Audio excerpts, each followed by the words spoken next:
Hello and welcome everyone watching.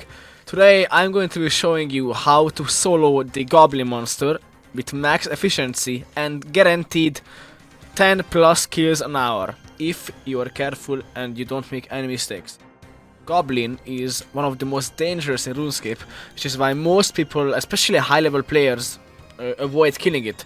Because they can kill anything else except for goblins, because they understand that the level and skill requirement is far beyond their reach. So instead they just do stuff like Hydra or like Chaos Elemental, like KBD, Warcat, Zora, all that stuff, even raids.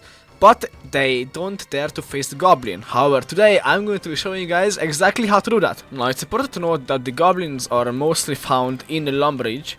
As you can see, there's two of them actually right there. However, they do have a village next to Falador, aka the Goblin Village, and you can find a ton of goblins in this area. However, I do not recommend killing them there for one very important reason.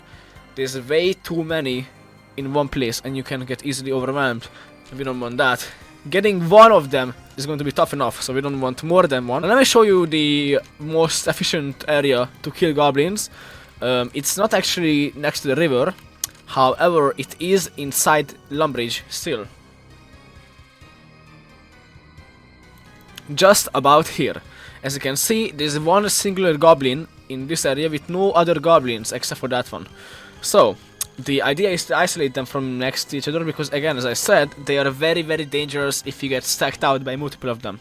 You can easily get hit like a 55, like a 40, 60 or like something like that, especially after they smite your prayers. Like you can see, I've been pretty familiar, but they have a special attack that they can use every now and then, and BAM!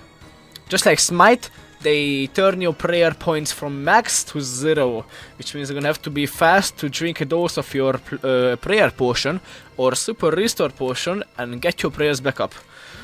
Now this is very important. That's not the only special attack that these monsters have. Actually, I'm gonna not get too close to them.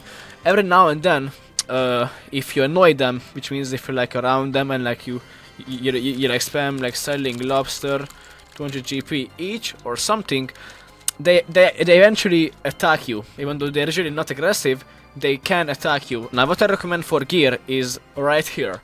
Your best in slot melee armor, your best in slot amulet, gloves. For the ring, you can use the Berserker ring if you're good enough. However, I do recommend the Ring of Suffering because of the defense bonuses, as well as the fact that it can actually reflect some of the chip damage which you're guaranteed to take during a goblin encounter. If you have, of course, the better version of the blessing, take that. If you don't, that's okay. You should preferably have at least a Sight of Ether, because that's going to be optimal TPS to even have a chance at killing them. And an Inferno Cape. If you only have a Fire Cape, I'm sorry, this guide's not for you. It's definitely possible to kill them even with a Fire Cape, but honestly, I wouldn't take my chances. As you can see, we have exactly 333 range defense bonus, and that's very important because these guys can actually, of course, attack with ranged. Fortunately, they don't attack with magic, which is why there is no point in bringing magic defense armor, but you do need high melee defense and range, because even though you will be praying most of the time, they can actually hit through your prayers. Now for the inventory, I recommend at least 2 Divine Super Combats, because you're going to be brewing down quite often. Of course, super restores for prayer restoration and stat restoration.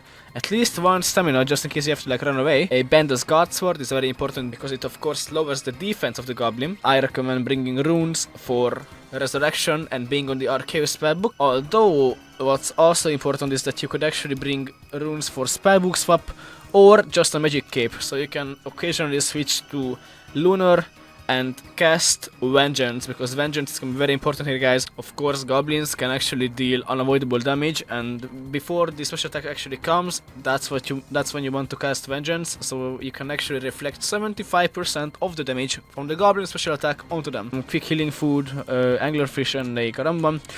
And of course, emergency teleport, very important, because if you die, you're gonna lose a lot of money. Here, we have to first choose which goblin to take on. They're usually all level 2, however, more dangerous variants which have better drop chance for the coveted goblin mail do exist in the Stronghold of Security and some other areas. such as the God Wars dungeon, but I would not recommend attacking those because it's very inefficient. They have very high HP, very high damage, very hard to kill. So I would just stick to the level 2 ones. And they still have a decent drop rate of course, the Goblin Mayor, which is the main reason, of course, we're gonna be killing them for. So you first want to find your Goblin, in this case this guy. And I'm going to first equip my BGS, Zerker Ring, and after I deal my first hit, I can switch back to the Ring of Suffering. So, here we go. Protect from melee on, Piety on, Divine Super Combat,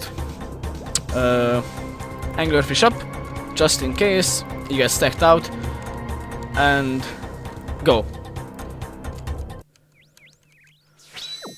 Thank you guys for watching.